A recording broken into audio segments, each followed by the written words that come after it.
แนวไปทางไหนก็เห็นแต่คนแหละจักหน่อยสิเอาปลายากเลยนะแน่นแหละช่วงยามหายามหน้านี่เขาปลายากเนาะก็ไปหาหน่อไม้ก็ไปนั่งเฮ็ดต้นโพดูเอาหาทำไมหาเฮ็ดเนาะใส่ข้าวแต่เช้าๆเอาจักแลเนาะเข้าแต่เช้าก็สู้มันปวดตอนนั้นช่วยเด้ซะมื้อเช้านี่เขาได้เลือกแข่งฝนไปบ่ได้อ๋อตั้งแต่5:30 นฝนตกก็แข่งไปตั้งแต่5:00 นแล้วก็5:00 นลำบากแน่เนาะว่ามันห้องน้ำไกลแน่พี่น้องเนาะก็ต้องได้แข่งแล้วมันปวดแล้วมันหาสมมุติว่าเพิ่นให้เลือกระหว่างห้องน้ำกับเกยนี่เจ้าสิเอาอันใดตรงนั้นเอาห้องน้ำอยากได้ห้องน้ำแห้งอ๋อว่าสำคัญเนาะห้องน้ำเนาะสำคัญจุด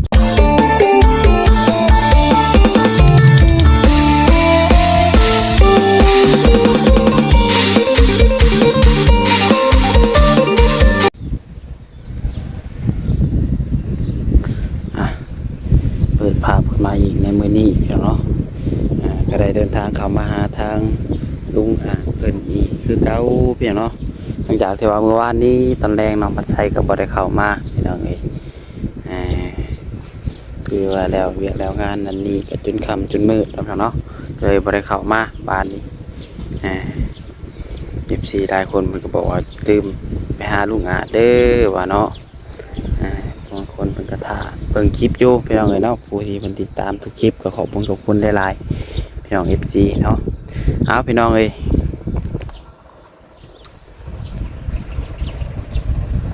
กราบทักทายสบายดีสวัสดีพ่อแม่พี่น้อง FC เบิดสุคนบดสมองสุบอนว่าสิอยู่ฝั่งลาวฝั่งไทยแล้วก็อยู่ทางต่างประเทศเนาะก็ยินดีต้อนรับเข้าสู่ช่อง YouTube น้องพัดไซChannel อีกคือเก่าพี่น้องเนาะมาพบพ่อกันกับน้องพัดไซมื้อนี้ก็มาสวยแน่นิดนึงพี่น้องเนาะพอดีว่ามื้อนี้ก็มื้อวันศีลใหญ่ศีลดับพี่น้องเนาะน้องพัดไซก็ลงไปใส่บาตรญาตินำคือเก่าพี่น้องเอ้ยลงไปใส่บาตรแล้วก็ขึ้นมาจังได้มาทางบ้านลุงพี่น้องเนาะเพราะว่ามื้อเช้านี้ลงไปก็แข่งพลพี่น้องเนาะแข่งพลลงใส่บาตรพี่น้องเอ้ยฝนตกแต่เช้ามื้อเช้านี้ก็จน7-8 โมงก็ยังบ่เช้าพี่น้องเนาะพอดีว่าสิขึ้นใส่บาตรแล้วว่าสิมาเลยกับฝนยังตกก็เลยว่าถ้าฝนเช้าพี่น้องเนาะหันมาเลยมันก็ถ่ายคลิปกับถ่ายผู้ถ่ายอย่างพี่น้องเนาะแล้วก็มันฝนตกมันถ่ายยากแน่พี่น้องเอ้ยแล้วเราผู้ที่ฝนเช้าเนาะภาษาจังเข้ามาพี่น้องเนาะพี่น้องเนาะก็เพราะว่ายังหลายเข้ามาเยี่ยมยามทางลุงเพิ่นมีคือเก่าเนาะสัมซาทางไอเตียงเพิ่นเข้ามาเพราะเคยจังนี้แหละเนาะก็ยังบ่ฮู้ว่ามือใดเพิ่นสิมาเดี๋ยวเนาะมีแต่ว่าเฮาก็เบิ่งแยงขาทางนี้เนาะว่าช่วงนี้คือฮู้เพียงเนาะมันเราดูผลแล้วพี่น้องเอ้ย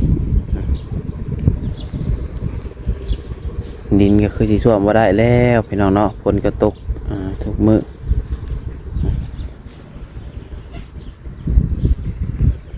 ล่าสุดกระตุกเสานี้พี่น้องเนาะมันหมาดเลยแหละพี่น้องกระเสาวัน10 นาที20 นาทีทำเสาแหงไปบ่ได้เลยทางนี้ติดตีนพอว้าวต้องได้ไต่เสาไปเสากระแสน้ำแบบนี้เลยเนาะเห็นอะไรได้เนาะนี่บล็อกเรานี่นะพี่น้องมันแสน้ำโดนเนาะพอมันหักไปแล้วไปเลยขาทางไอเตียงเพิ่นมาจัดแจงเป็นสาเหตุอะไรเพียงเนาะคะแนนมาคนไปว่านั่นบอลใดฮะนะ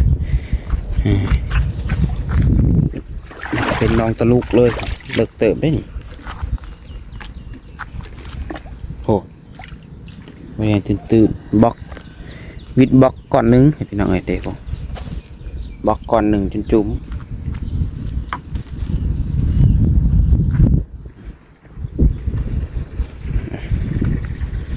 เอางานเนาะโอ้ไม่ต้องเงินพี่น้องเดี๋ยวใหม่ไปสะดอกโดยสบายดีลุงงานโอ้มือนี่ใส่สีเหลืองอีกมือนี่เนาะเจ้ามี7 สีรีประจักษ์อันนี้ อ๋อ เออ เอ๊ะ แต่เมื่อวาน ตัวนี้ฮะแม่นสบอกว่านี่ใส่สีหยังว่าวานลืมไป เปรียบแต่ว่าเนาะ ทางเข้ามาบ่ยากบ่ โอ้ใครก็เก่าเพิ่นเอามันเพิ่นเอาหินเอาดินแบบตัวเพิ่นถูกเพื่อนน่ะเด้มาใส่แล้วก็ไปสบายกว่าเก่าเพิ่นแปลงเอาง่ายๆกะบ่อนตัวเพิ่นซื้อดินนั่นดากมาใส่ฮะเพิ่นเอาดินนั่น ดินจีเต็ม แม่นดินจีดินอันแห่มาใส่แล้วรถใหญ่ก็ไปสบายปานนี้บ่ได้ย่านเพิ่นตกก็บ่ค่าแต่ว่าระวังอย่างเดียวยัน ได้มาฮอดที่ โดยย่านแต่อันพระราชตกคลองหันมันหมื่นคันรถใหญ่ฮะตกคลองหันน่ะพอแห้งเนาะร้านนี้มีคนเข้ามาหาอยู่บ่ มีอยู่ อืม 3-4 คน เอาช่วงแรงผมใส่ผมบ่ได้เข้ามาวานนี้เนาะบ่ได้คอยบ่วานนี้บ่แปลกว่าน้องบ่ใส่คือบ่เข้ามาบ่ ธรรมดา นั่นน่ะถ้าบ่เห็นน้องบ่ใส่เข้ามาตอนแรงว่ะอ่ะกินข้าวแล้วบ่ซะมื้อนี้ กินนม กินนมอืมกินนมคือเก่าบ่ได้กินข้าวเช้าเนาะสาซื้อข้าวจี่เอาไว้ให้กินถ้ามันแม่บ่ความละคนละก้อนน้ำก้อนยังอยู่ติน้ำก้อน อยากจะบอกไม่ได้ใครบ่ได้กินน้ำเลยแต่เช้า มันบ่ได้ซื้อเข้ามาซ้ำเหมือนยันว่ามันยังเหลืออยู่แต่อากาศมันชีเย็นๆแน่เลยบ่ได้ซื้อเข้ามาพี่น้องเช้านี่ก็ฝนตกอีกบ่เช้านี่แต่คืนนี่ผมบอกก็คืนนี่บ่ได้ตก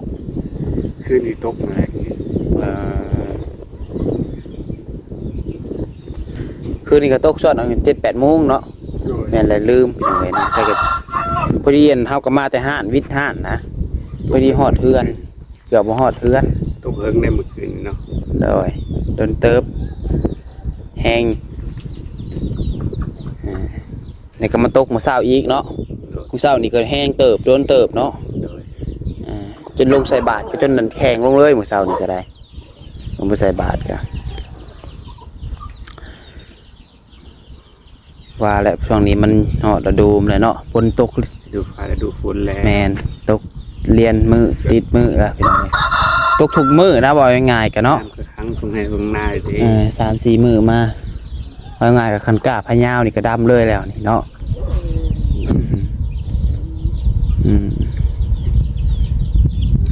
นินเจ้านี่เฮาเบิ่งคือสิบริสุทธิ์เลยแหละป้าไว้นั่นแหละเบิ่งนี่ มันบ่แห้งเลยเด้ซะฝนตกใส่ทุกมือ มีช่วงมันแม่ ฮะ มีช่วงมันเยอะ ฝนดีแต่ ยังหน่อยเดียวนึง ผลดีแต่หัวปีเนาะตกดุอะไร ผมนี่ก็ประมาณ20 ล้อ เจ้าไรบ่ ประมาณ30-40 ล้อประมาณบ่เกิน50-60 ล้อ ร้อยง่ายคันเห็ดประมาณมือหนึงคันเห็ดจริงๆจังๆกันเนาะมีคนมาซอยจาก2-3 คนผู้ที่เต็มนะบ่อนี้นี่เบิ่งทรงเนาะผู้ที่เต็มเลยพี่น้อยฝนตกก็ดีแบบนึงเฮ็ดเวียกก็บ่เมื่อยคือน้องปัดใส่ขายเครื่องอยู่ห้านแห่งอยากหายเต็มอันคึมเลยพี่น้องเนาะบ่อยากให้มันแดดมันร้อนให้มันแดดนะมันร้อนมันเน่า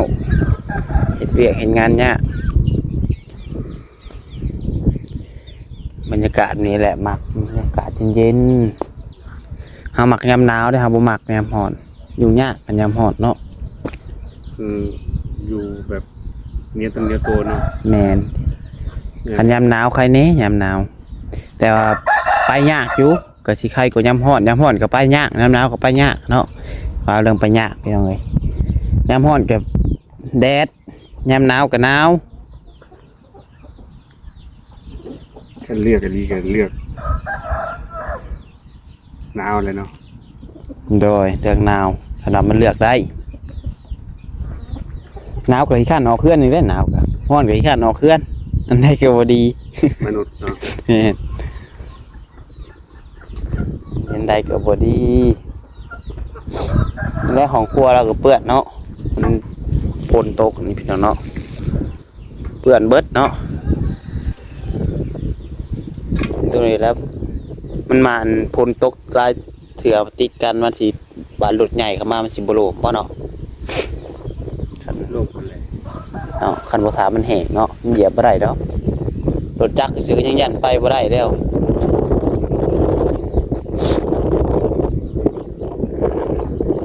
บรรยากาศพี่น้องเอ้ยดีแฮงเลยดิมากเลยเฮามักบรรยากาศแบบนี้มันบ่ร้อนอยู่แบบสบายเนี่ยว่ายามมันร้อนเลยเฮ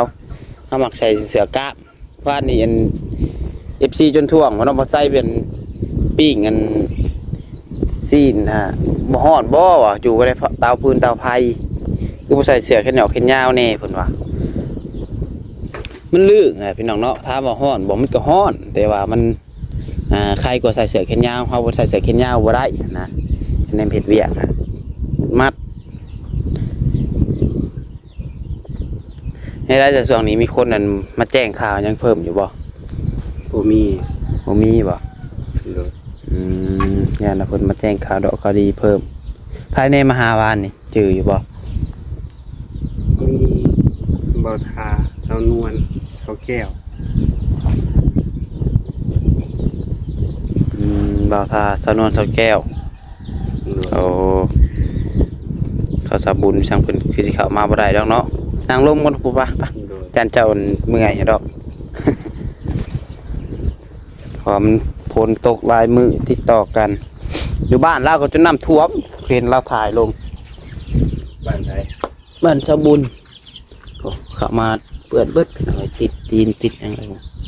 กลัวฮอดกาวนี่กลัวฮอดกาวกาซ่าง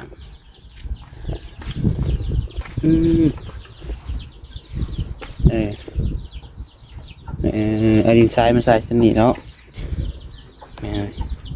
พอได้ให้มันอย่างสบาย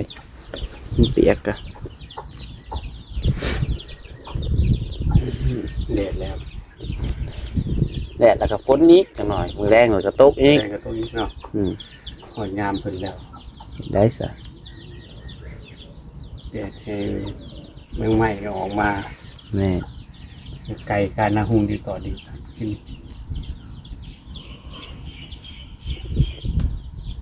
ฝนตกใหม่บ่ได้ว่าแต่ไม่หมอกแมงไหม้เลยเนาะสัตว์ซาว่าสิ่งออกมาเบิดเนาะงูเงี้ยวเขี้ยวกระปอมอันตรายได้พวกช่วงฝนตกใหม่นี่เนาะมันขึ้นเพื่อนขึ้นท่านพี่น้องเลยขี้ขอขี้เชฟเว้ยว่ามาอะไรเมืองญาติโดยเฉพาะงูนี่ แดด แมนช่วงฝนตกใหม่นี่อันตรายมันเข้าเฮือนคนเตือนภัยต่ำๆนี่บ่นิวบ่ได้เข้ามาเลยบ่นิวเนาะ บ่เห็น3-4 มื้อ ช่องเพิ่นอันนั้นพี่น้องเอ้ยเนาะ โดน แม่อ่านถูกเลยบ่ช่องเพิ่นถือแบนเข้าบ่ได้เลยช่องอันนั้นเพิ่น เห็นผิดกฎเขาแรกเนาะ บ่ฮู้คือกันหายทางเพิ่นว่าหายทางอาจารย์ลาวแก้ให้ก็แก้บ่ได้เพิ่นว่าทีมช่องซื้อแล้วก็แต่เราอยู่ เอาเฉพาะท้องบัดนี้มาที่เฉพาะท้อง ไผทอง นี่ ฮึว้าเบาอีบัดจี้ท้องแล้วบัดนี้ กินมะม่วงจันนี่ ฮะ กินบ่ ง่วงยังอ่ะน่ะ มองมัน ง่วงมัน ให้เจ้า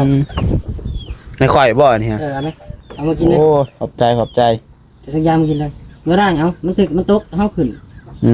ม มันดีจังได ขึ้นมาใช้ เด้ต้นเขาบ่มีเจ้าของนี่ ผมมีเจ้าของ บ่ สั่งว่าแค่ฝันบ่ได้เป็นหลักเพิ่นติ มันนะ บ่มีเจ้าของ บ่มีเจ้าของ อืม จะทุกอย่างเมื่อเก็บจานกินไป อืมใจขอบใจ เออย าวอยู่เอาจักหน่อยพอได้กินบ่เอาเบิดดอกปลายเพิ่นกินน้ำกันแบ่งกัน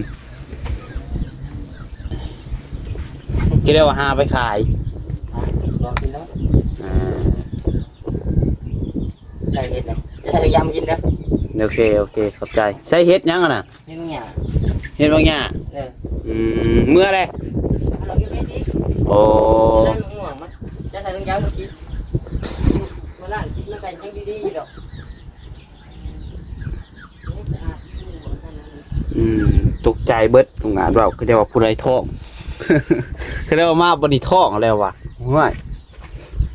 ไผท้องวะเนาะเนี่ยผู้ใดบาจิมาให้ตลอดบ่ แม่ อืมตอนเราอยู่เนาะนี่ก็เชื่อกับบ่ใช่บ่เปลี่ยนเราบ่มีบ่คือเราบ่เปลี่ยนเนาะ เดี๋ยวสิมันเมื่อสิหามาให้เรามาป้าไว้น้ำลุงอาจนี่มันมีช่วงนั้นเอาไปแจกลายอยู่เสือส่งเสือเครื่อง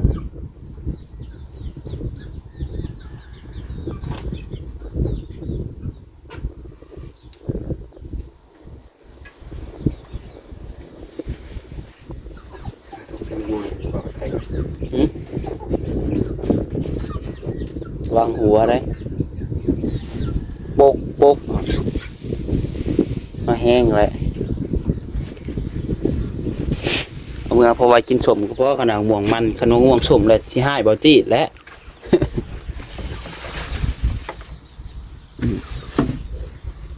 บัวเบิดเด้อจากนั้นเอาหมักสุกๆนี่ก็ได้ตัวสุกน้ำ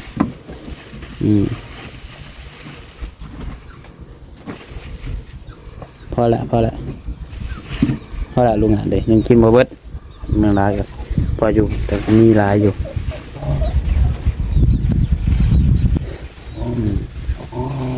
ไปกินน้ำพี่จับละขอบใจอ่ะเอาไว้ดิเมื่อจะเงาพี่น้องเนาะนี่กินย้อนเหล้าอยู่ได้บ่จีดนี่ก็เนาะ โดย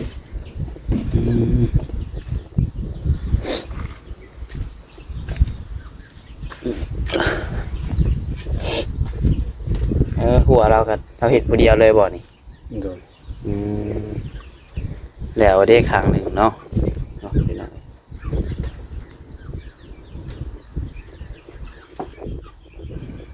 เก่งได้เลยก็เนาะเห็ดหัวก็จนแล้วเห็ดได้เบิดแล้วเนาะ โดยผมลูกจุงเต้ามาแล้วผมให้ออกหน้าแล้ว คนเทเราดูเลยเนาะจอยมีหมู่ลายแล้วบัดนี้เนาะ โดย แนวไปทางใดก็เห็นแต่คนแหละจักหน่อย ชื่อเราปลายากเลยนะ แน่นแหละเชิงยามหายามหน้านี่เขาปลายากเนาะ ก็ไปหาหน้องใหม่ก็ไปนั่งอยู่ต้นโพธิ์ดูเอา หาทำไมหาเห็ดเนาะ ใส่เขาติดเศร้าๆเอา จักแลเอ้ยเนาะเขาแต่เศร้าก็สูดมันปวดตอนนั้นช่วยเด้ซะ มื้อเช้านี่เขาติเลือกแข่งฝนไป อืม บ่ได้ อ๋อ ตั้งแต่5 โมงครึ่ง คนตกก็แข่งไป ตั้งแต่5 โมงแล้วมันก็ทำลำบากแน่เนาะว่ามันของน้ำไกลแน่เพียงเนาะ ตกก็ต้องได้แข่งเลยมันปวดแล้วมันหามันหยุดบ่ได้ โดยขันจอกมีบ่ขันจอกแข่งพลไปเลย แข่งฝนไป เออ มันปวดแล้วมันก็ไปเลย เดี๋ยวสิไปหาขันจอกมาให้ส่วนนี้ให้เงินยามพลแน่พี่น้องมันลำบากพอได้กลางไปทันวินีเนาะ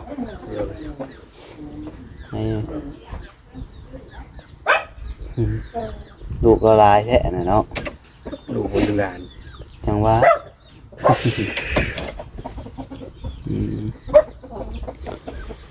อดหนาวงานอะไรเนาะลำบากเพราะมันบ่มีห้องน้ำเนาะขนาดมีห้องน้ำเนี่ยก็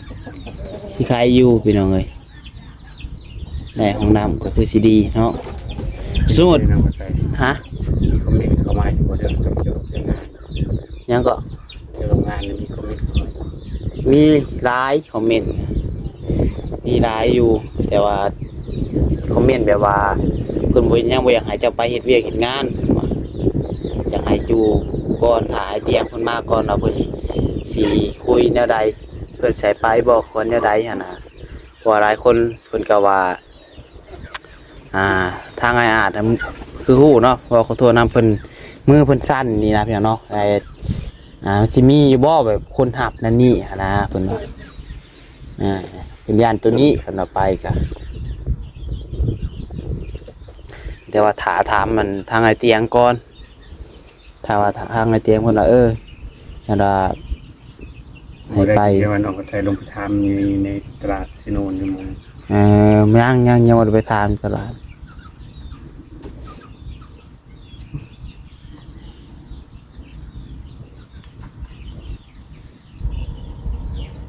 ว่าเฮาก็ต้องถานพังทางไอเตียงแล้วก่อนหั่นนะบ่ยันว่าเราสิให้ไปบ่สมมุติเพิ่นหางานให้ได้พุ่นก็ไปเดี๋ยวมันสิเสียหั่นนะทางนี้ทางนั้นก็ต้องถามมาให้เพิ่นก่อนคะแนนว่าเพิ่น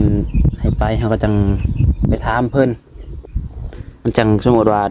เฮาไปถามได้เวียกได้งานแล้วก็จังได้ไปโลดหั่นนะมันจังบ่เสียอันนี้สมมุติไปหางานได้แล้วพุ่นเฮายังถาทางไอเตียงเพิ่นอีกถามเพิ่นมันก็ส่วนเฮาบ่ไปมันก็เสียอีก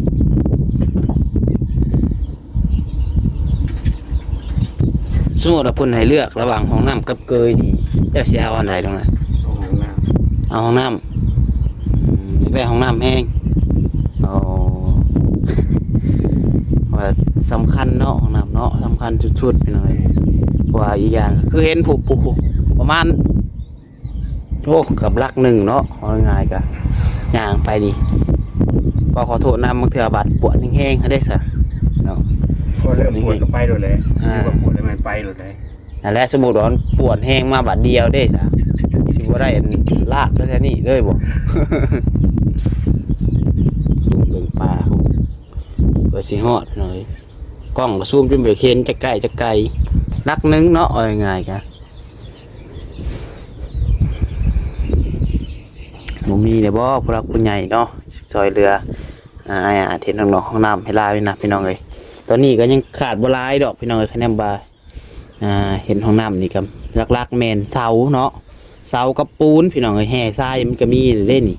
เพราะว่าทรายกะว่าพ่อนะแห่ทรายสำนี้นี่เห็นห้องน้ำนี่เนาะมีแต่เฮา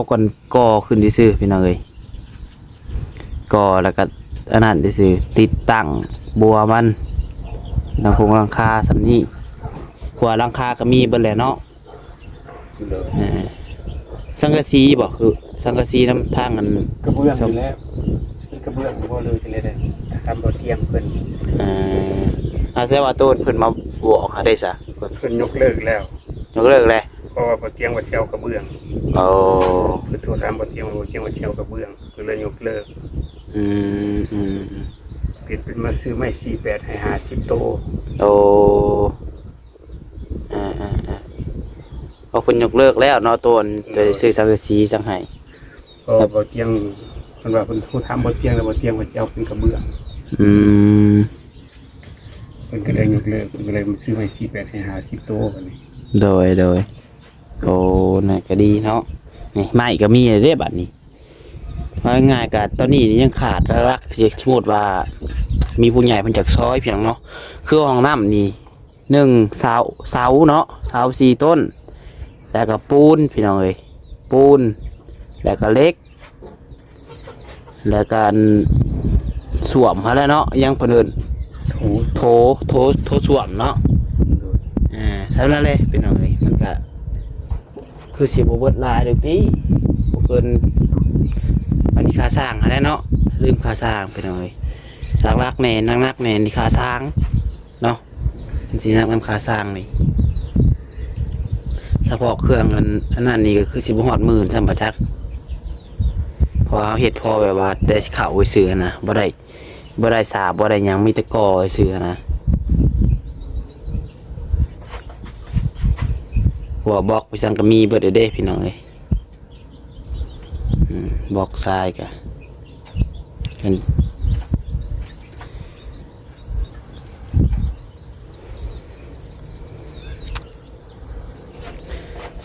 มีแต่ว่าเบิ่งเป็นนำกันพี่น้องเนาะทางเตียงเพิ่นเจ็ดตัวได้ให้เฮ็ดก็กระเทิบออกไปให้แล้วก็ห้องน้ำสิได้หรือบ่ได้พี่น้องเนาะของหนูคนสิเรือหรือบ่คือว่าบ่พอก็เบิ่งไปนำกันพี่น้องเอ้ยเอาโอเคพี่น้องเนาะเดี๋ยวกลับมาได้บัดนี้ทุกงานเลยออกไปเฮ็ดเวียกก่อนเลยที่แวะมาเยี่ยมมายามเด้อ โดยเป็นหยังเนี่ยออกไป เวียกก่อนบัดนี้พี่น้องเอ้ยทางเบิ่งสีค่ำๆมื้อแรงคะแนนว่า ฝนตก ฝนบ่ตกแล้วก็บ่ยากเวียกก็สิเข้ามาคันว่ายากเวียกก็บ่ได้เข้ามาคือว่านี่ก็บ่ได้เข้ามาเฮากลับก่อนบัดนี้ ไปพี่น้องเนาะ เดี๋ยวครับไปเดี๋ยว โดยเจ้าก็สู้ๆสู้ต่อไปหมองล่ะ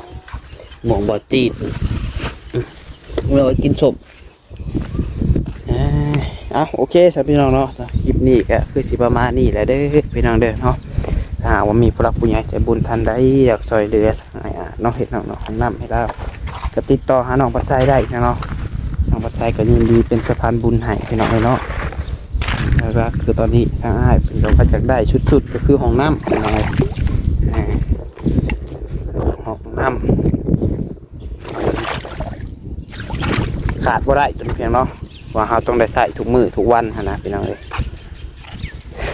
พี่น้องสำหรับคลิปนี้พี่ป้าประการใดก็ต้องขอโทษขออภัยนะเวลาเนาะขอบคุณเอฟซีทุกคนที่เข้ามาชมคลิปน้องปัจจัยจนจบฝากผู้ไว้พี่น้องเป็นกำลังใจกดไลค์กดแชร์ให้แน่พี่น้องคนละ1 ไลค์ 1 แชร์เนาะมาให้ผู้รักผู้ใหญ่เพิ่นเห็นพี่น้องเอ้ย